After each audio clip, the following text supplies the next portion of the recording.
O tema de hoje é as bem-aventuranças.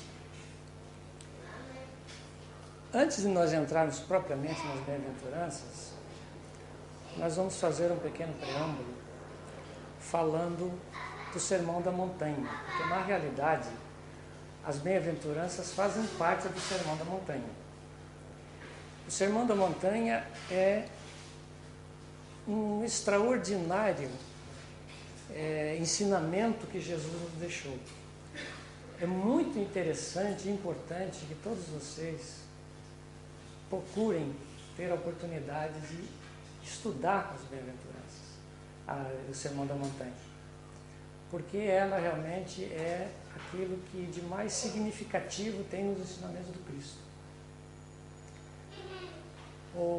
Alguns estudiosos, inclusive o Gandhi, diz que se excluísse todos os livros sagrados de todas as religiões do mundo e ficassem apenas o Sermão da Montanha que o Cristo nos deixou, por aí já seria o farol que levaria a humanidade a Deus. Então vocês vejam que a importância que tem o Sermão da Montanha. E as bem-aventuranças então fazem parte do Sermão da Montanha. Okay?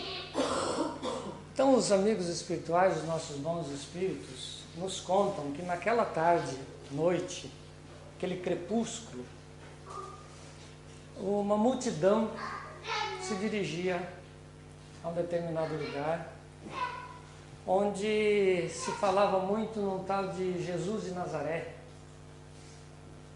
um pregador que falava de amor, que vinha trazer novos conceitos, que vinha trazer ensinamentos novos que eles ainda não estavam acostumados a ouvir. Falava inclusive de um novo reino, falava de alguma coisa de caridade, de perdão,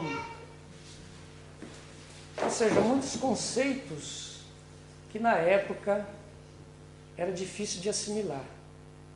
E essas pessoas eram, na grande maioria, pessoas muito humildes, pessoas muito pobres, porque naquela época o domínio do Império Romano criou muitas dificuldades, inclusive, para esse povo. Pagavam altíssimos impostos, então era um povo que já estava assim, praticamente sem esperança. Era um povo sofrido, que se via nos seus rostos a marca de sofrimento, da desilusão, da falta de fé, né, no dia de amanhã, porque eles realmente não tinham essa...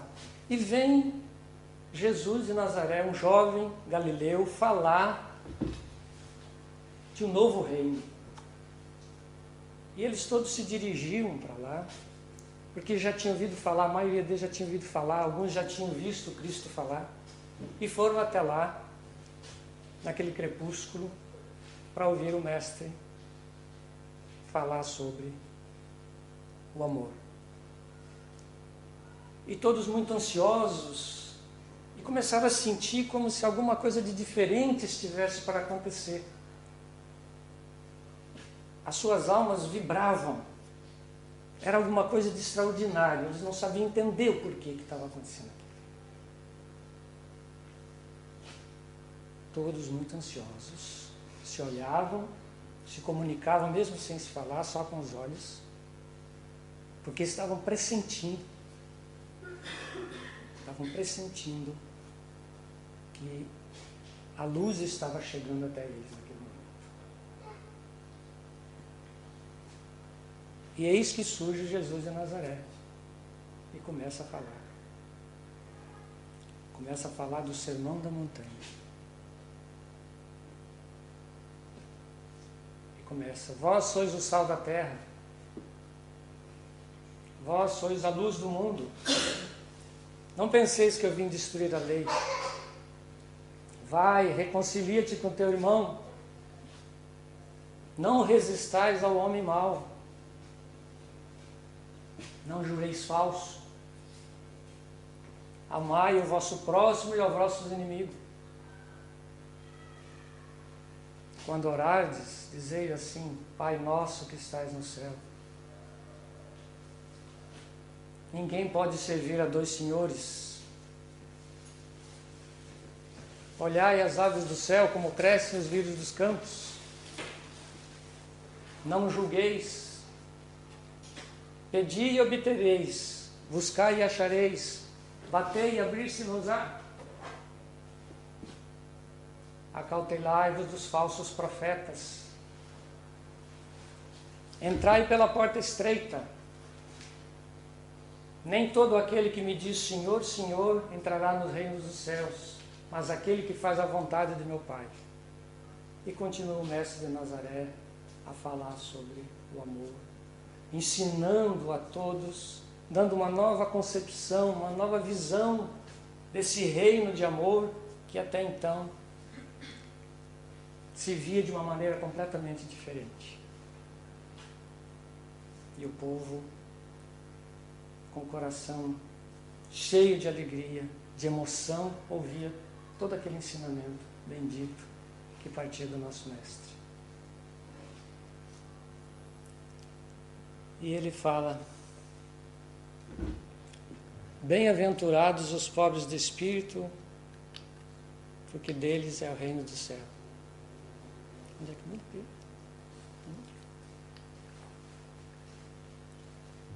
Tem como passar para mim? Desculpe, gente, é a parte da tecnologia.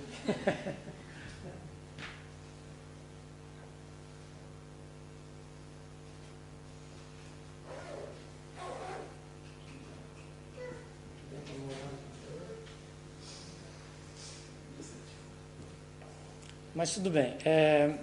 Bem-aventurados os pobres de espírito, porque deles é o reino dos céus. Todo mundo já ouviu falar as bem-aventuranças, não? Pobres de espírito, mas o que significa pobres de espírito? O que Jesus quis dizer com pobres de espírito? Muitos céticos riem dessa colocação. Aqueles que não têm fé, aqueles que debocham, porque não têm naturalmente o entendimento, porque ficou como se fosse algo de pejorativo. E isso não tem a mínima lógica. O que Jesus queria dizer, ou quis dizer, realmente é que pobres de espírito são os humildes. Os humildes. Mas a humildade, tem a humildade material, que a gente fala que aquela pessoa é humilde. Pessoas que é desprovida de posses. E também é correto. Mas essa humildade é a humildade, vamos dizer assim, a humildade moral. Porque é a primeira condição do ser para o aprimoramento espiritual, é exatamente a humildade. A humildade que Jesus coloca é aquele que, sabendo que ele precisa evoluir muito, que ele precisa chegar à perfeição, porque todos nós viemos para sermos perfeitos, nós somos criados para isso. Tanto é que Jesus diz: vós sois deuses. Essa humildade, ela nos dá a possibilidade de sentir e ver a vida de uma maneira completamente diferente. Sabendo que Deus é o Supremo Criador, sabendo que Deus, nós devemos cumprir os seus desígnios para o nosso próprio aperfeiçoamento. Então ter essa consciência de que nós somos pequenos, muito pequenos diante do universo, diante de Deus e diante de tudo aquilo que representa a grandeza da vida. Ser humilde é ter a consciência de que tudo pertence a Deus, de que tudo que existe deve ser respeitado, nossos irmãos, a natureza, os animais, tudo. Ter respeito e amor por todos. Isso é ser humilde. Aquele que já se julga numa condição boa, que não tem a humildade para admitir que ainda é pequeno, normalmente ele se acomoda. E ele se acomodando, ele faz de conta que ele está bem e ele não procura, evidentemente, a sua melhora. Ou seja, ele estaciona, né? É como o doente que imagina que não tem doença nenhuma, não vai ao médico, não se preocupa com a saúde e quando vê, a doença vem e às vezes cria consequências desastrosas. A questão espiritual é a mesma coisa.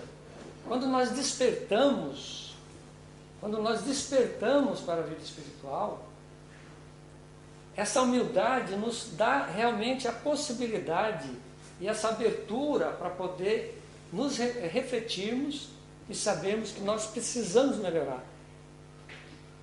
Que por mais que nós sejamos inteligentes, por mais que nós sejamos evoluídos, nós não somos nada. Agora, isso não é no sentido pejorativo, gente. Não é nós nos sentirmos inúteis. Não. É a consciência da nossa situação espiritual. Porque o mundo de provas e expiações é o segundo mundo depois do mundo primitivo. Ou seja, nós estamos muito próximos, mais próximos da animalidade do que de um espírito elevado. Então essa consciência não é a questão de você se sentir inferior. Não. É que você precisa ter consciência que você precisa melhorar. Que todos nós estamos aqui para a evolução.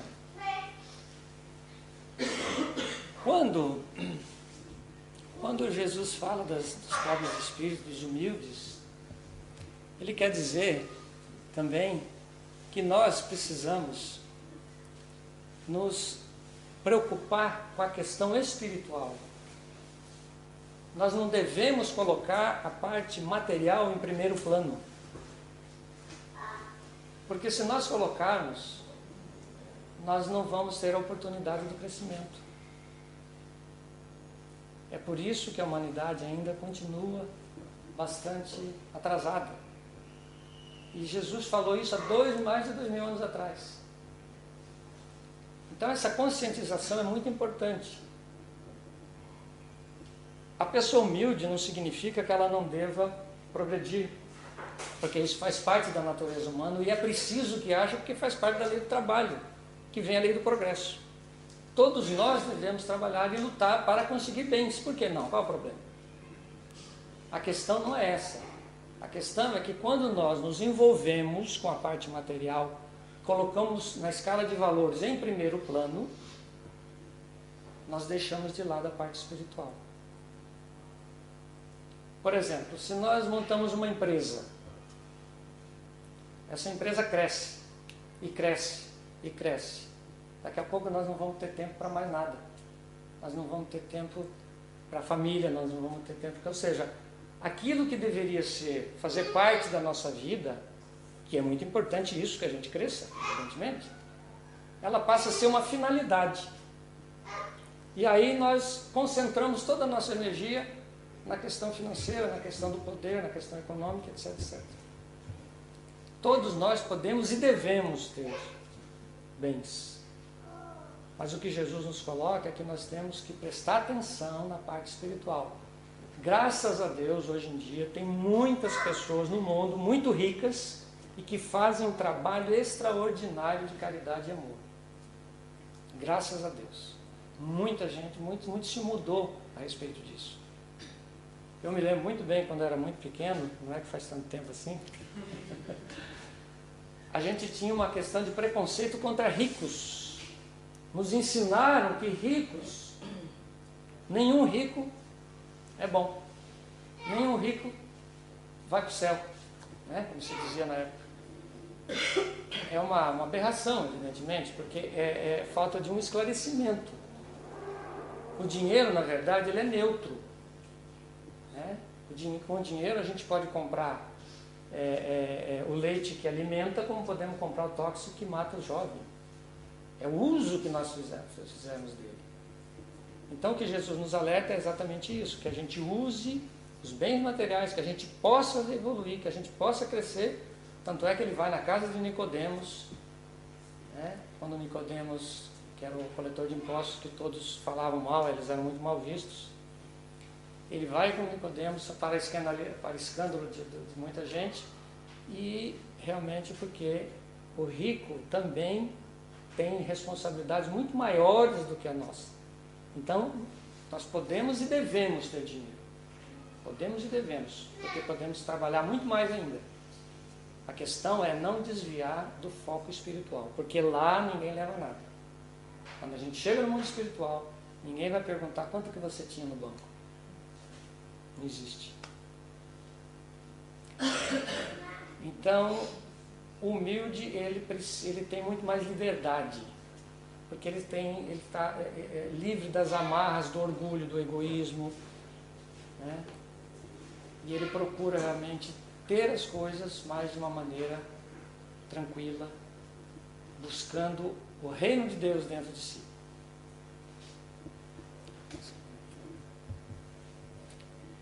Bem-aventurados os que choram, porque serão consolados.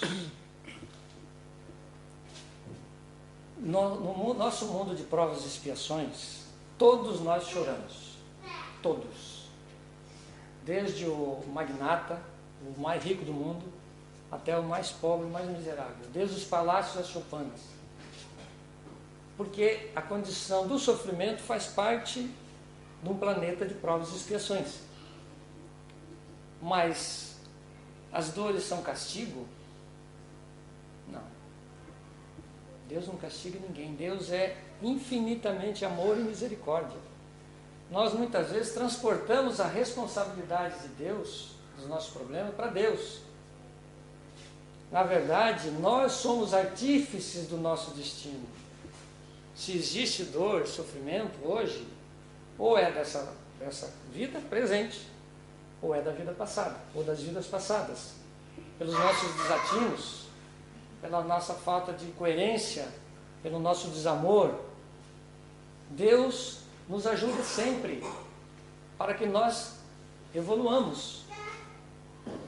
Nos dá a oportunidade sempre, todos os dias, dá um amparo que todos necessitamos para a nossa evolução. Esse Deus que castiga tem que sair de dentro de nós. É um Pai amoroso. Então os sofrimentos e as dores, na verdade, elas são um instrumento que a lei divina nos coloca para nos ajudar. Pedro, deixa eu dar uma olhadinha. O sofrimento, ele não é designado por Deus, é por nós mesmos. Porque nós, quando deixamos a matéria, enquanto estamos encarnados, nós não lembramos do passado. Normalmente, quando a gente sai da matéria, a gente lembra de algumas coisas, porque nem sempre nós temos condições de lembrar todo o nosso passado. E nós pedimos para os arquitetos espirituais nos darem determinadas provas. Porque depois que nós soubemos e nós estudamos quando a gente está do outro lado, a gente quer vir para cá e pagar tudo de uma vez só. E aí está o grande erro, porque a gente não dá conta. Né? Então, e Deus não tem nada a ver com isso. Deus é só amor. Nós é que escolhemos um excesso de bagagem. E ainda fizemos o nosso sofrimento, as nossas dificuldades, a nossa depuração ser mais dolorosa porque nós nos sentimos vítimas. Ninguém nos entende, ninguém nos ajuda, ninguém nos dá suporte. O suporte está do nosso lado, na oração, no amigo, na esposa, no namorado. Está na nossa volta. Mas o nosso nariz empinado, o nosso orgulho, não deixa a gente ver a ajuda que está chegando. E aí a gente diz assim, todo mundo consegue, mas Deus não me ajuda. Coitado dele, né? Ele deve... É porque ele é um ser tão grande que é inimaginável para nós, né? Porque senão, vou te contar, se ele fosse um pouquinho parecido com a gente, já tinha dito assim, ó, some tudo. Que a gente, quando não aguenta um problema, o que a gente faz? Quando é demais, a gente vira as costas, ou larga a família, ou se mata, ou comete várias loucuras por falta de moral, de garra, de orgulho, de humildade, para ter uma conversa consigo própria. Desculpa, Pedro, senão daqui a pouco eu vou tomar o teu lugar. Mas é só para... Tem problema. Terminou? Terminei, sorry. Então, na realidade, as dores, elas são realmente um instrumento que Deus nos dá. A sabedoria divina nós não podemos duvidar nunca, porque os atributos de Deus são infinitos. Amor, sabedoria, justiça, todos os atributos divinos, senão ele não seria Deus. Senão ele não seria Deus. Se Deus fosse injusto com uma única coisa, ele não seria Deus.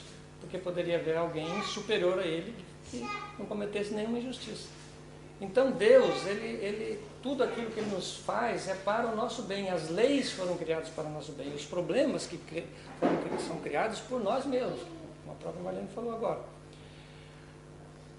Os problemas, na verdade, dos nossos reajustes do passado, é mais um problema da nossa rebeldia.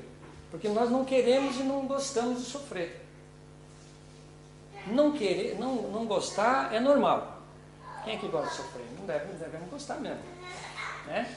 Eu não sou masoquista. O problema é que quando nós temos que expurgar, quando nós temos que nos limpar, porque a lei diz que a cada um segundo as suas obras. Tudo aquilo que nós estragamos em nós e nos outros, nessa e nas encarnações passadas, nós temos que consertar. É lei. Até o último ceitil de Jesus. Nós temos que resgatar. Porque para nós alçarmos as esferas melhores, superiores, nós temos que nos limpar tudo aquilo que nós fizemos de errado. Estou usando uma linguagem bem simples para ficar bem claro. Todo o mal, porque a essência nossa é do bem. Nós somos filhos de Deus, nós somos deuses, Jesus nos afirmou. Repito mais uma vez. Tudo aquilo que existe de mal não é de Deus, é nós que fizemos. Então nós temos que nos limpar. Se nós fizemos mal a alguém, nós vamos ter que resgatar aquilo, nós vamos ter que ajudar. Se nós fizemos mal a nós mesmos, idem. Então é um processo depurativo. A dor moral que nos depura. Então é importante que nós tenhamos a consciência disso. Ninguém gosta de sofrer. Né? Se a gente puder evitar, vamos evitar o sofrimento, é evidente.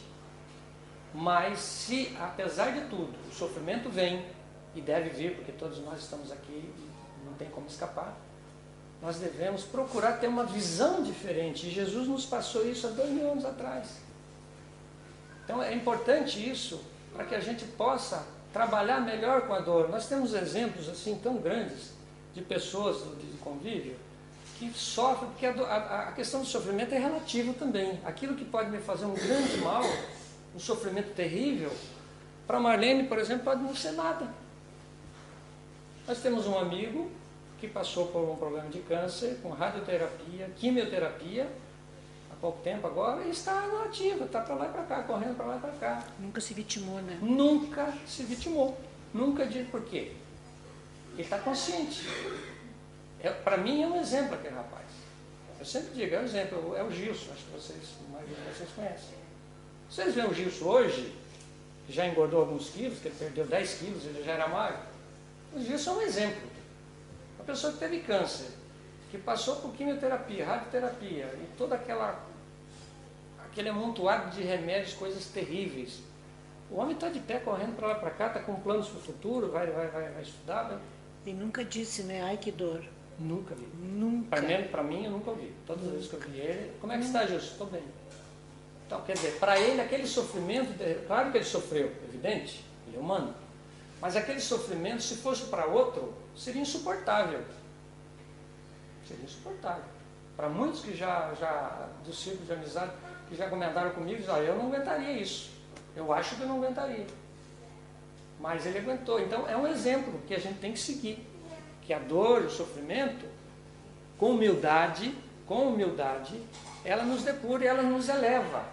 Agora, aqueles que sofrem com revolta, que amaldiçoam, que criam sofrimento nos outros, porque tem gente que está doente em casa, as pessoas sofrem, mas não é por causa da doença dele. Sofre pelo comportamento que ele tem diante da dor. Pessoas que se tornam irascíveis, que não se pode falar com ela, agressivas. Essas pessoas, infelizmente, elas estão sofrendo quase que inutilmente. Então a humildade, aí que entra a humildade.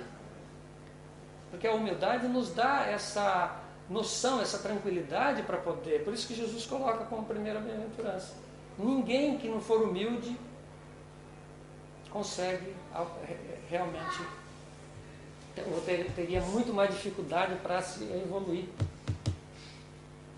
porque tem orgulho, tem isso, tem aquilo, então se ofende, qualquer coisa, então cria para ele e para a família, né, dificuldades grandiosas, né, que poderia ser de uma maneira diferente.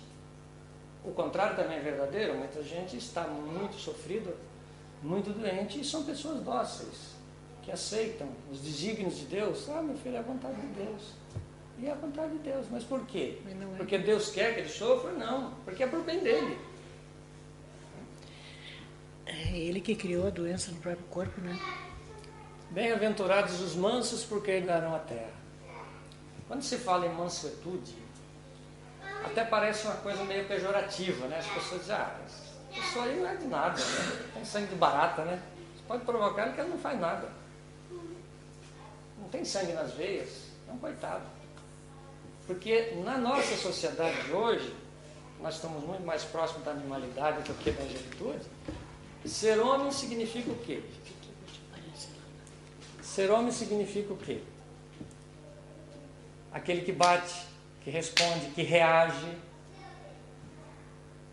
Né? Homem de verdade é aquele que não leva desaforo para casa, mas leva para o cemitério, para os presídios. É a realidade. Quanta gente já não matou por uma questão absurdamente pequena e deixou a família órfã? Que morreu ou se matou de uma certa maneira, se torna órfão também, porque ele fica preso anos e anos, acaba criando sofrimento para todo mundo. São esses homens de verdade que levam a discórdia na sociedade, na família, no trabalho, em todo lugar que ele está, porque ele é homem. Então esse conceito, né? E isso, a sociedade impõe isso a todos nós. Eu fui criado dessa maneira. Confesso a vocês que durante muitos anos da minha vida eu tive atitudes que não era eu, porque eu tinha que ser homem. Eles queriam que eu fosse homem daquele jeito, quer dizer, me modelaram aquilo. Só depois de alguns anos que eu comecei a ver que a coisa não era bem assim, graças a Deus. Mas tem gente que leva isso pro resto da vida. É infeliz e faz a infelicidade dos outros. Porque ser homem não é isso, não é bater, não é derrubar o outro, não é vencer o outro. Ser homem, na realidade, é vencer a nós mesmos, a si próprio. Porque a maior dificuldade que existe no mundo é nós vencermos as nossas dificuldades, as nossas imperfeições. Porque ganhar do vizinho, do colega, é fácil, não é difícil. Se você usa armas desonestas, muita gente ganha. Passa para trás, enfim, tem uma série de armas que se pode usar, que o mundo te oferece para você usar. Agora aqui você não ganha, não dá para enganar a gente mesmo. Se a gente tem um defeito, se a gente tem uma dificuldade, se a gente tem um trauma, a gente só consegue resolver se a gente realmente trabalhar isso. Mas é dentro de nós. Então, ser homem realmente não é aquilo que as pessoas, muita gente imagina, infelizmente. Ser homem é fazer o bem a si e aos outros. Ser tolerante, ter paciência. Né? Então, a palavra mansuetude, quando Jesus fala dos mansos, é uma coisa estranha, porque as pessoas levam a coisa para o lado negativo. Né? Aí se fala no herdarão a terra. Por que herdarão a terra? Não significa que as pessoas que são os mansos herdarão a terra no sentido de a terra vai ser propriedade dele. Jesus coloca a questão de quando o planeta Terra for de provas e expiações, só ficarão, de que passará para o mundo de regeneração, só ficarão realmente aqueles que têm esse comportamento, aqueles que não reagem, aqueles que agem. Porque se alguém faz um mal para mim, eu devo reagir, agir. Eu não devo aceitar tudo. Lógico, é natural, é autodefesa. Mas não é reagir no mesmo nível ou mais agressivo. É conversar, é procurar. É incrível que a sociedade nos desequilibra. Nosso centro de gravidade emocional fica à mercê das pessoas. Vocês já viram que a maioria de nós ficamos nervosos com qualquer coisa? A maioria. Se a família fala alguma coisa, alguém da família fala alguma coisa que a gente não gosta, a gente fica nervoso. Você está no trânsito, se alguém buzina para você, você já fica nervoso. Se no trem alguém te esbarra, você olha e fica nervoso. Quer dizer, nós não temos essa capacidade desse autodomínio e permitimos que pessoas que nós nem conhecemos nos desequilibram. Olha como é que é. Às vezes não tem consequências maiores, mas a gente vive sempre preocupado, a gente sempre fica nervoso. É comum a gente ver a pessoa chega em casa, porque lá no trem o cara me esbarrou, quase me derrubou, não sei o que, eu fiquei nervoso, e continua nervoso, às vezes fica o dia inteiro. Estou de mau humor, porque de manhã aconteceu. Então nós permitimos demais que os outros, né, conduzam o nosso estado emocional. Ou seja, isso é falta de controle nosso, porque se nós tivermos um controle, nós devemos ter um equilíbrio suficiente, mesmo que no momento você fique, mas depois você... E tem gente que fica amargando isso. Então, herdar a Terra significa que, quando passar para o planeta de regeneração, onde o conceito de amor, o trabalho de amor será muito diferente do de hoje, né? Esse herdar a Terra significa de viver tranquilo, com mais amor, com mais paz, com mais equilíbrio, né? Com mais caridade, né? Porque são pessoas de um nível um pouco melhor, né? Porque a mansuetude é um caminho para o reino de Deus. Eu acho que vale a pena também ressaltar um pouco mais a questão do sofrimento. O sofrimento não é uma imposição de Deus nem dos espíritos superiores. E a dimensão do sofrimento só é responsabilidade nossa, exclusivamente nossa. Tem pessoas que passam, como o Pedro mesmo comentou a respeito do Gilson, e a maioria das pessoas aqui conhecem o Gilson, em nenhum momento ele se vitimou. E ele dizia assim, se eu estou passando por essas dores, é porque alguma coisa eu fiz e eu estou depurando. E ele falava isso com naturalidade, não assim, oh meu Deus, eu estou pagando os erros do passado. Não, ele era claro, ele era lúcido, quando ele dizia, quando ele não conseguiu comer por causa da radioterapia que queimou todo o esôfago, as paredes da boca, ele não conseguia nem engolir água. Ele tremia e ele nunca dizia assim, ele tomava aquele golinho de água e ele não dizia, meu Deus, eu não posso engolir essa água porque dói. E ele olhava para a gente, dava um sorriso e dizia assim, eu vou melhorar. E ele superou esse momento, todos os dias ia alguém na casa dele, 2, 3 pessoas para dar uma assistência, para ver se ele precisava de alguma coisa. Nunca nós vimos ele chorar. Então o sofrimento, ele não é imposto por Deus para nós pagarmos os nossos pecados. O sofrimento somos nós que estamos resgatando. Então assim, se eu ficar, ai meu Deus, que dor de cabeça, quanto mais a gente se queixa da dor de cabeça, se concentra na dor, mais a nossa cabeça fica doendo. Então, estou com dor de cabeça, vou fazer alguma coisa para distrair a minha mente. Às vezes fica durante 1 hora, 2, não resolve. Mas se nós fizermos uma oração e relaxarmos, a tensão muscular do nosso corpo faz com que a dor aumente ou diminua. Então, assim, a gente não pode levar, nós estamos aqui na Terra para sofrer. Nós não viemos aqui para sofrer. Nós estamos aqui nos preparando para o que a Terra está nos prometendo, está acontecendo agora. Esse período de transição, de renovação. Então, à medida do sofrimento, nós temos pessoas que tiveram filhos com problemas seríssimos, que nem um momento disseram, meu Deus, e agora o que eu vou fazer? Coitada de mim. Enfrentaram, pegaram seus filhos e fizeram todo o possível. E elas estão bem, o casal está muito bem e o filho está muito bem. O que é isso?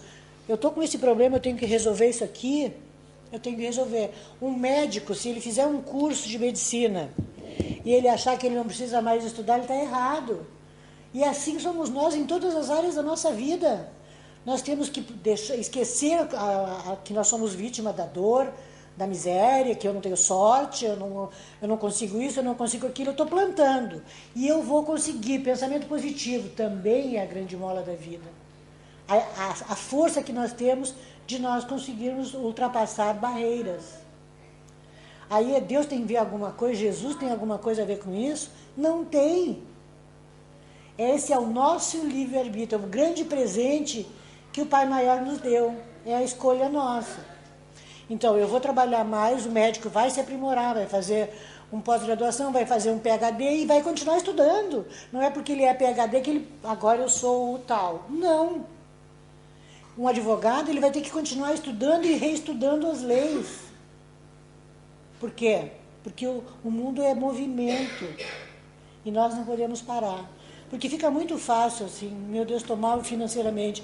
Minha mãe não me ajudou, minha mulher não me ajudou, minha mulher gastou meu dinheiro, o meu filho usa droga.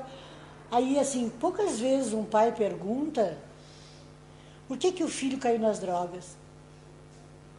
A gente se pergunta, e eu digo isso de cadeira, gente. Eu digo isso com experiência na minha casa.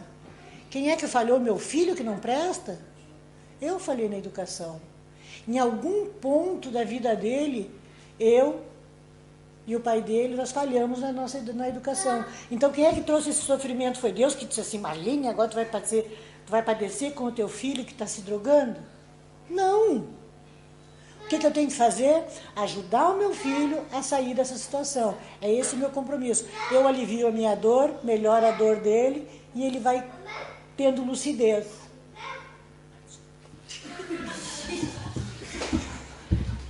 Eu tenho que sair daqui. Vai lá, Marlene, próximo, por favor. Eu juro que eu não juro nada. Bem-aventurados que têm fome e sede de justiça, porque serão saciados. Se nós contemplarmos o panorama do mundo, nós vamos ver que existem tantas injustiças. Certo?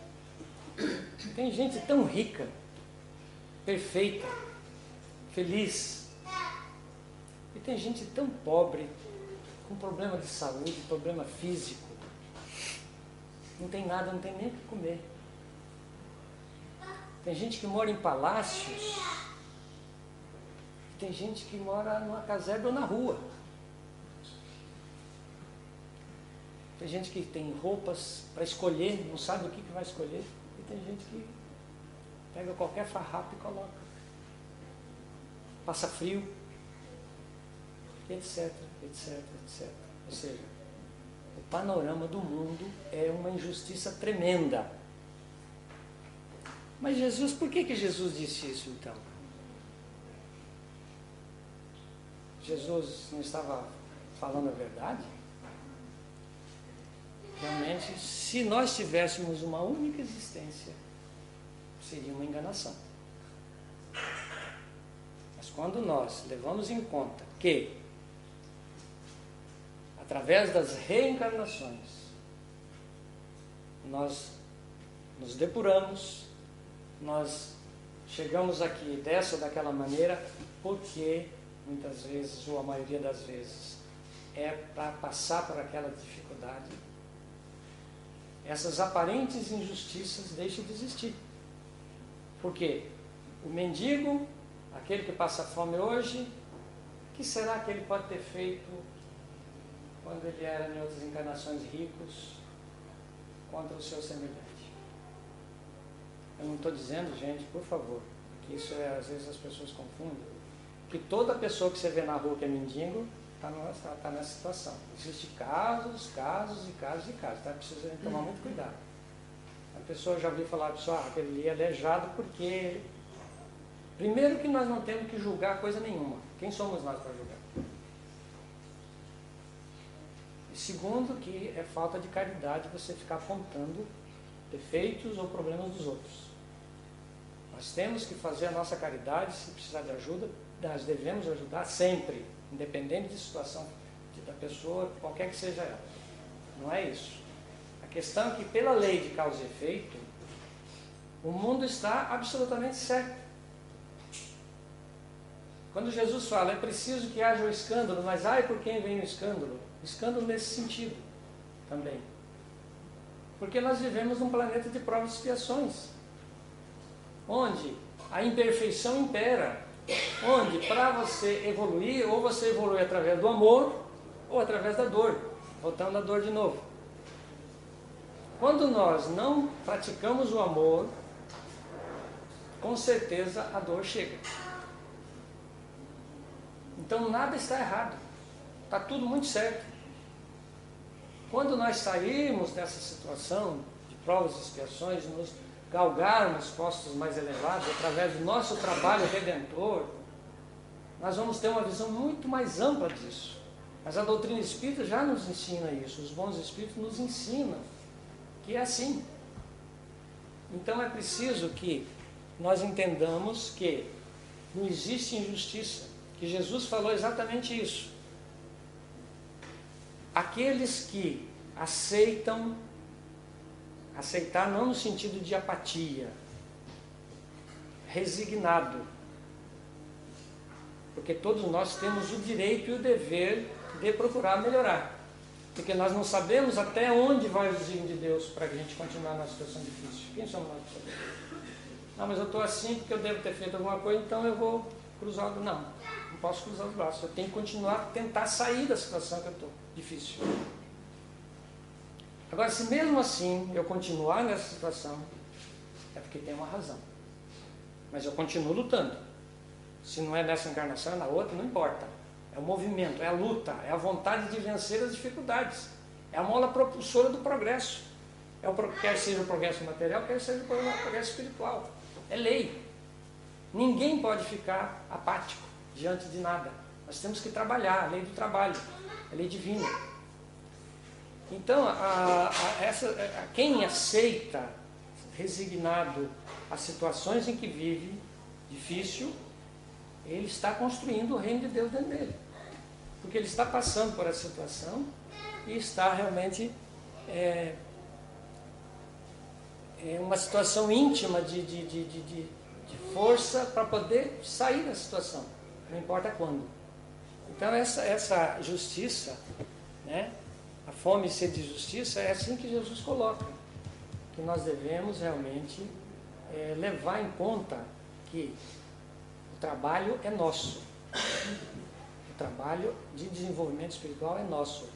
Nós temos todo o amparo de Deus, dos amigos espirituais, de todos aqueles com quem nós chamamos para nos ajudar. Sempre nós vamos ter a nossa ajuda. Ninguém está sozinho. E o trabalho de evolução, as pessoas podem nos ajudar, mas pertence a nós. É intransferível. É só nosso. Nós é que temos o dever de caminhar. Tem que resumir um pouquinho, senão não vai Pode passar a próxima. Bem-aventurados os misericordiosos, porque alcançarão misericórdia. A misericórdia é a compaixão que a gente tem pelas dores, pelo sofrimento dos outros. Se nós queremos que a vida tenha compaixão e misericórdia de nós também devemos ter compaixão dos outros, ter misericórdia dos outros. E nós vemos que, infelizmente, nesse planeta de provas e expiações existe tanta falta de misericórdia. Nós vemos crianças abandonadas, nós vemos pessoas que moram em asilos, em instituições, que não recebem a visita nem sequer de um familiar, que choram de solidão. Nós vemos que tem mesas fartas, se desperdiça alimento, enquanto em outras não tem nem um pedaço de pão. Tem gente que tem guarda-roupas a escolher roupas. No entanto, tem gente que não tem nada, nem guarda-roupa, nem armário, nem nada. Então, se tivesse mais misericórdia do mundo, não haveria órfãos, porque para cada criança que perdesse os pais, como diz o Simonete, outros pais achariam um filho. Não precisava construir orfanato. Então, realmente falta misericórdia no mundo. falta essa vontade de ajudar. Graças a Deus, repito, nós temos muita gente já que faz. Mas proporcionalmente, ao nosso planeta, que são bilhões e bilhões de pessoas, realmente são poucas, em proporção, que fazem esse trabalho de amor. Eu assisti uma reportagem essa semana que me fez chorar. O Neymar, que a gente sabe, ganha uma fortuna, é jogador, é estrela, é tudo, né? E eu fiquei sabendo que ele ajuda 2.200 crianças no Brasil. Eu fiquei parada, assim, eu fiquei em choque. Que é bom, deve ser divulgado, né? Deve ser. Não, tem que ser divulgado. Porque geralmente a gente olha, como tu falou anteriormente, as pessoas que estão num nível social melhor, com dinheiro, e a gente sabe que a grande maioria não se preocupa com o próximo. E ele não noticiou, não foi ele que falou isso. Também ele vai lá e faz e não comentou com ninguém. E outra pessoa que me surpreendeu bastante foi o Zeca Pagodinho. Eu gosto de pagode, eu gosto do Zeca Pagodinho, e assisti uma reportagem dele, que quando deu as enchentes lá em São Paulo, ele levou todo o pessoal daquela comunidade para dentro da casa dele, dando água, comida, suporte, ajudou a limpar, enfim, toda... E essas coisas não são divulgadas. Tu liga a televisão brasileira para ver notícia brasileira, é um terror. Mas como os amigos espirituais dizem, a gente está enfatizando muito a desgraça do mundo. E algumas pessoas estão começando a enfatizar as belezas de vários corações.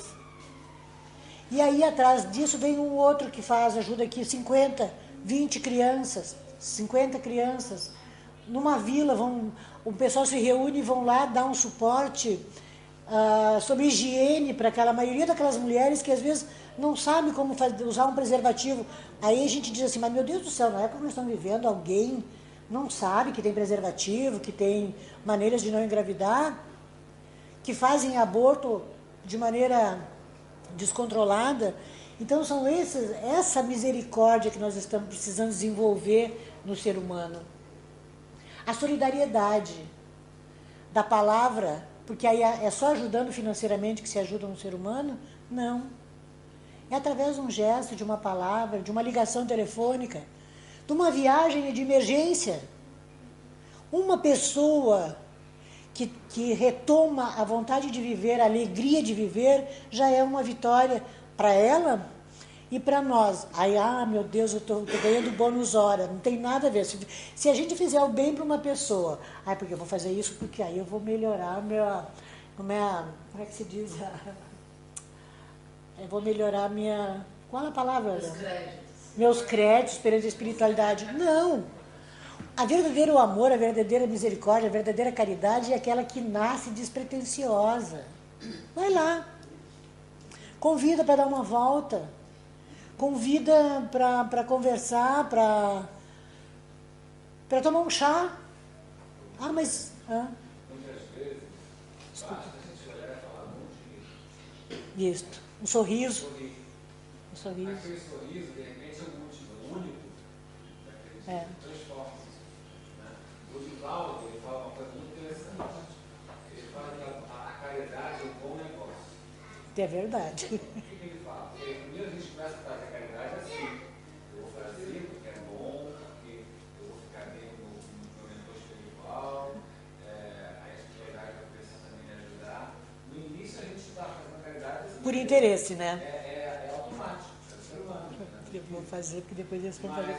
A energia em que a gente vai sentir, que a gente vai estar com a energia tão maravilhosa, tão boa, que a gente vai, com o tempo, segundo ele, e é verdade, automaticamente, naturalmente, uma hora a gente vai acordar e vai perceber, peraí, eu estou fazendo caridade, eu estou ajudando, não estou nem pensando mais no bônus hora, não estou mais falando para ninguém, né? Então, quer dizer, é evolução, mas é bom. Esse é o caminho. E essa caridade, é muito interessante porque a gente pensa que caridade, principalmente com as outras pessoas que são honestas, é só aquela questão do dinheiro. Né? E essa semana aconteceu uma coisa muito interessante comigo, que eu aprendi com um exemplo que eu acho que foi do Dr. Bezerra de Menezes. Como eu acabei de voltar do Brasil, né, eu expliquei a situação, que eu botei liso, leso, louco, quebrado, confiado. E quando eu saí da academia, tinha uma senhora, uma mulher que ela ficava sempre na porta do McDonald's. E isso foi segunda-feira, quando eu saí, eu passei por ela, só tinha uma libra. Aí eu peguei a libra pra ela, conversei. Quando foi na terça-feira, ela me viu de longe, eu falei, aí eu disse, mas o que eu vou fazer? Aí alguma coisa, vai lá, conversa. Aí eu cheguei lá e disse, oi, tudo bom, você. Aí eu falei, olha, eu não tenho nada pra lhe dar, eu posso lhe dar um abraço? E ela ficou assim, claro que pode. Aí me abraçou pra ela, assim, eu senti aquela energia, aquela coisa boa. E eu acho que, do jeito como ela se comportou, como ela recebeu aquele abraço, pra mim mais ainda, porque eu não tinha nada pra dar pra ela. Mas olha só, eu não tenho dinheiro para te dar, mas o que eu tenho eu te dou um abraço. Isso aí, sabe, é um projeto do Bezerra de Menezes. Porque Bezerra de Menezes, quando ele se desfez de tudo, ajudando as pessoas. Quando chegou um pai doente, ele não tinha nada, nem o dinheiro da passagem para dar para esse homem. E o que ele fez? Ele abraçou e disse, vai com Deus, meu filho. Só que junto com ele foram as energias que ele passou. A mulher e os filhos estavam doentes, ele chegou em casa, a mulher já estava melhor. No outro dia amanheceram todos bem e ele logo em seguida se manteve com o astral, porque com certeza o Bezerra conversou com ele, e ele conseguiu o emprego de volta, no qual ele tinha sido mandado embora, ainda promovido, porque o gesto, aquele abraço, encheu aquele homem de esperança. Porque o nosso sofrimento ele fica mais agravado porque nós não temos esperança. Porque nós não temos pessoas do nosso lado que diz o que tu disse. Olha, eu não tenho dinheiro para te dar, mas posso te dar um abraço? Ela ganhou o que ela estava precisando naquele momento. Vamos dar continuidade, senão o Pedro não termina. Não.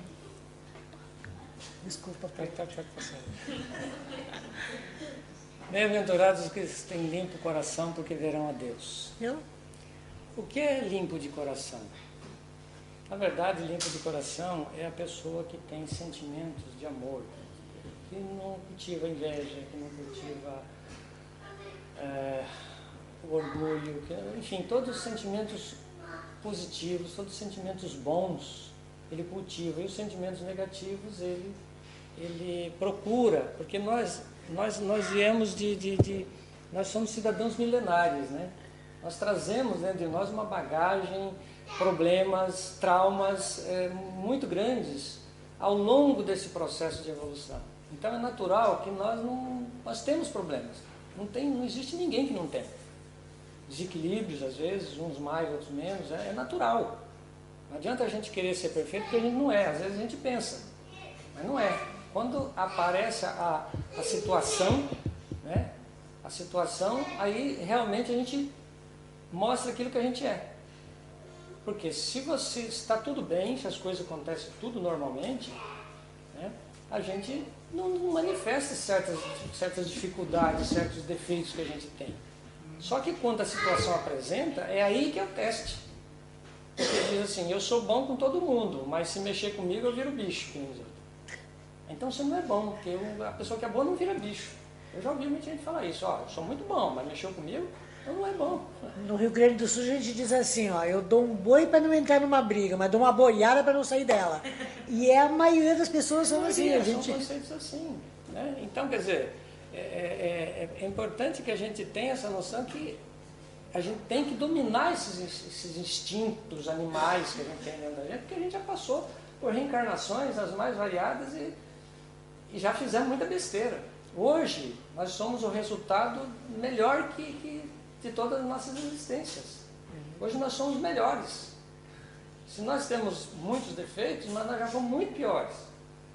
A tendência, se a gente continuar realmente a trabalhar, é que a gente melhore, evidente. É a lei do progresso. Mas nós já passamos por situações mais variadas. Muitas vezes a gente fala na história e critica aquele personagem, aquele outro que fazia isso, aquilo, mas será que nós não fizemos pior que ele? E será que não éramos nós ou se não passado? éramos nós que estávamos fazendo? Porque hoje nós estamos vendo a coisa de um modo diferente, graças a Deus. Nós já não aceitamos mais o duelo, certo tipo de agressividade, de violência, a gente não aceita. Assim como... então é bom. Uma vez um espírito, eu não sei se... Eu acho, foi estranho, mas aconteceu. Um espírito chamando a atenção do tutelado dele, dizendo assim: tudo bem, você é imperfeito, você está fazendo um monte de besteira hoje, mas considere que até a última reencarnação você matava, e agora você não está matando, você já fez algum progresso. Então pensa positivo, procure dominar seus instintos. Quer dizer, é um absurdo?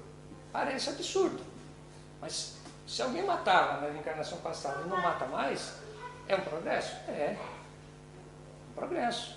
Então a gente tem os defeitos menores, graças a Deus, a gente não tem o instinto de matar, mas tem outros defeitos que a gente tem que corrigir. Aí depende de cada um de nós, do nosso trabalho, da nossa dedicação, enfim, depende de uma série de fatores para que a gente possa trabalhar. E ser limpo de coração é exatamente isso, a gente trabalhar, tirar de dentro de nós toda aquela coisa que a gente tem que fazer a reforma íntima, que é a coisa difícil, porque a gente vê orgulho nos outros, né? A gente vê... Todos os defeitos do mundo estão nos outros, mas a gente não tem. Ou se tem, faz de conta que não tem. A gente não vai em frente do espelho e olha assim, quais são os seus defeitos e suas qualidades. Seus defeitos são esse. É difícil você admitir que você é orgulhoso, que você é invejoso. Não, o que a gente costuma dizer assim, não, eu fiz aquilo porque me pegou, me judiou, me maltratou, me caluniou, me lesou. A gente sempre tem a desculpa, né? Coitada de mim, né? A Marlene é inocente de tudo, os outros é que são culpados.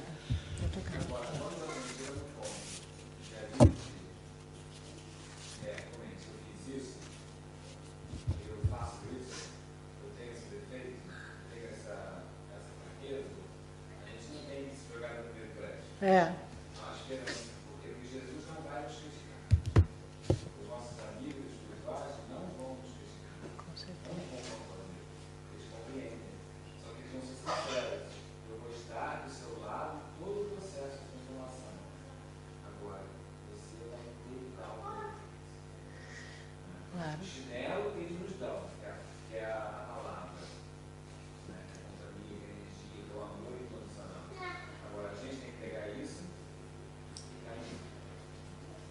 Perfeito. Bem-aventurados os pacificadores, que serão chamados filhos de Deus. O maior pacificador é Jesus. Jesus Cristo é o príncipe da paz. Tudo o que ele passou, tudo o que ele nos ensinou, em todas as situações que os evangelhos nos relatam, Jesus nunca saiu daquela linha de conduta, né, de paz. Ele sempre procurou trabalhar e ensinar e fazer com que as pessoas entendessem realmente o que é a paz. Infelizmente hoje nós temos tantos problemas individuais, coletivos, de nações contra nações, e isso é um processo muito perigoso. Mas o trabalho tem que ser feito individual, porque a soma dos problemas maiores de um país ou de uma comunidade é exatamente tudo aquilo que é individual, as tendências individuais. Então Jesus foi o maior exemplo de amor, de paz que nós já tivemos, que passou pela Terra. É por isso que todos os ensinamentos dele têm que ser estudados, analisados e, acima de tudo, colocados em prática. Que é uma coisa difícil, dada a nossa imperfeição. Mas temos que repetir. É preciso perseverança, é preciso luta diariamente, a cada segundo da nossa vida. Se nós nos acomodarmos, nós vamos passar a reencarnação e não vamos sair do lugar. Então é luta, é consciência de que nós devemos melhorar. Graças a Deus, nós estamos aqui hoje, uma sexta-feira, todo mundo está aqui tendo a paciência de me ouvir, né? É sinal que todos nós aqui, de uma maneira ou outra, já estamos nos despertando para as realidades espirituais. Nós estamos tentando, pelo menos, aprender alguma coisa e colocar em prática. Nós somos melhores que os outros? Não. Com certeza tem muita gente melhor que a gente que está aqui hoje, que não está numa igreja, não está. Tem.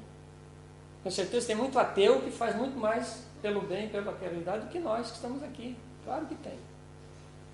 Mas esse despertar é um ponto fundamental para a gente realmente procurar caminhar. Se nós não conseguimos fazer muito essa encarnação, a gente já tendo essa consciência na próxima, porque nós não perdemos o patrimônio que nós adquirimos. Tudo aquilo que nós aprendemos, seja intelectual ou moralmente, é um patrimônio nosso, ninguém tira. Ninguém tira. Isso nós levamos quando nós vamos para o lado de lá. Dinheiro nós não levamos, bens materiais nós não levamos, mas esse patrimônio é nosso. Ninguém tira. Porque nós conquistamos, é conquista. A fé é conquista, o amor é conquista, tudo isso é conquista. E é uma conquista nossa, de cada um de nós que fizemos por merecer. Ninguém dá de graça a fé, ninguém dá de graça nada. De graça no sentido que eu digo pejorativo, né? Para você não se acomodar. É justamente o mérito do trabalho, o resultado do trabalho tem que ser de cada um de nós. A busca, né? É a busca. O Deus é tão maravilhoso, tão infinitamente bom, que Ele nos dá essa possibilidade sempre. Bem-aventurados os que sofrem perseguição por amor à justiça, porque deles é o reino do céu. Jesus também é um exemplo maravilhoso dessa questão. Mas nós temos, lógico, dadas as devidas diferenças, né? Mas nós podemos citar o Gandhi. O Gandhi foi uma pessoa que trabalhou para se livrar do jugo inglês na Índia, né? Acho que vocês já assistiram até o filme. Ele nunca usou violência. Ele dizia assim: morrer por um ideal, sim, matar jamais. E com o trabalho que ele fez, ele conseguiu realmente ajudar nesse processo todo. E geralmente esses destemidos, né, heróis, eles são perseguidos e mortos. Nós temos o exemplo do Abraham Lincoln, né, que foi morto, né, covardemente também, e que foi o que libertou os escravos nos Estados Unidos. Nós temos os primeiros cristãos que iam para o martírio, mas defenderam a fé, e graças a isso é que nós temos o cristianismo hoje. Nós temos essa maravilha dos ensinamentos de Jesus, mas eles defenderam até a morte. Né? Então são pessoas, são comunidades, são pessoas que realmente trabalharam, sofrem a perseguição por amor e justiça, mas eles sempre estão ali, deixando a semente para o futuro. Porque hoje pode acontecer que nós não temos resultado. As pessoas, mataram fulano porque ele estava pregando tal coisa. Era boa, mas isso fica. Então todo esse processo, porque quando você fere sistemas, interesses, né, sempre você é perseguido. Então a questão do cristianismo foi assim. Nós temos da própria igreja, né, o Giordano Bruno, que foi também morto, porque ele defendia, ele era contrário a certos dogmas infantis que indignificavam o ser humano, né? E, enfim, tem vários. Martin Luther King, né, que tinha o sonho de ver pretos e brancos sentados numa mesma mesa, né? Mandela. Então tem vários heróis, mas esses heróis realmente autênticos são os heróis humildes, né? Aqueles que são humildes. E, normalmente essas pessoas são humildes, porque eles sabem que estão fazendo um trabalho de amor em benefício da humanidade inteira, porque isso fica semente para a humanidade inteira. Nós estamos abreviando um pouco por causa do tempo, desculpa. Já chegamos no... Vamos até a última, então? Isso. Bem-aventurados sereis quando por minha causa vos injuriarem e perseguirem, e mentindo disserem todo mal contra vós. Regozijai-vos, exultai, porque grande é o vosso galardão nos céus, pois assim perseguiu os profetas que viveram de vós. Então Jesus colocava para os seus seguidores que seria realmente muito difícil a caminhada deles para difundir o cristianismo. Jesus diz que se ele foi perseguido, né, e morto, seria morto, porque ele já sabia, já tinha anunciado, né, vocês também terão que dar testemunho. Imagina se eles vão perseguir vocês. Então Jesus já prevenia, né, os seus seguidores de que seria uma luta difícil, né, porque as trevas, elas na verdade, elas lutam desesperadamente para manter o seu domínio. Porque como nós vivemos num planeta de provas e expiações, em que aproximadamente 3/4 da população do mundo se compraz no mal, é uma coisa absurda, mas é verdade, isso é orientação de lá, só que está aumentando. Dá para entender que as trevas têm campo de trabalho à vontade, por invigilância nossa, nas grandes e pequenas coisas, nos grandes crimes e nas pequenas coisas, pequenos erros. Então as trevas, elas realmente trabalham e trabalham muito. Então, hoje não se tem mais o circo romano, né? Não tem toda aquela coisa que existia na época, no início dos primeiros cristãos, mas tem problemas de toda a natureza, problema no trabalho, problema profissional, problema familiar, porque eles trabalham e a gente abre campo. Então é preciso orar e vigiar e procurar realmente não dar campo, o equilíbrio, a prática do amor, da caridade, do perdão, da tolerância, da benevolência. Jesus nos deixou tudo ali, ensinou tudo isso para a gente, né? Basta a gente procurar realmente aprender e, acima de tudo, colocar nas nossas vidas, efetivamente, não só, porque a fé é muito importante, mas como dizia o apóstolo Paulo, a fé sem obras é morta, é uma fé egoísta, uma fé que fica para nós, eu acredito em Deus, nossa, eu rezo todo santo dia, horas, bom, ótimo.